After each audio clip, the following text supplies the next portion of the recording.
अस्सलाम वालेकुम दोस्तों, शोबिस जी दुनिया में तव्हांखे भलीकार खुश आमदीद। दोस्तों, अहम ख़बर खां तव्हांखे आगाह कंदासीं त कुझु ॾींहंनि खां सोशल मीडिया ते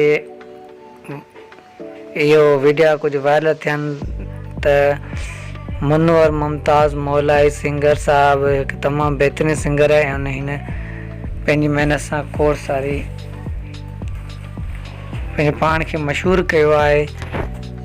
सो कुझु ॾींहंनि में इहो ॿुधायो वञनि पिया त सोशल मीडिया ते त हुनखे सोहराब अली सुमरी साहब कुझु पंहिंजे प्रोग्राम में ग़लति सुवाल पुछिया आहिनि।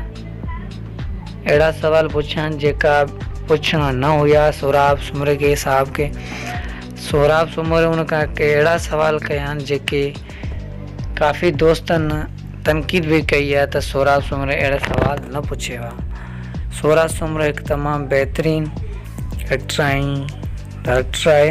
सो दोस्तों, ये अॼु उन बारे में तव्हां ॿुधाईंदा, इहे बिल्कुलु कूड़ा आहिनि, इन जेके बि आहिनि बिल्कुलु बेबुनियाद आहिनि।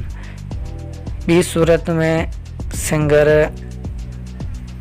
अर्शा जगराणी कुझु ॾींहंनि खां इन जो बि वीडियो वायरल थियो आहे ऐं कुझु दुनिया शोबिस जी दुनिया में ॿुधायो पियो वञे त सिंगर अर्शा जगराणी ज़ामन अली जे बारे में घणा ग़लति अल्फाज़ ॻाल्हाया आहिनि जेका बेबुनियाद आहिनि।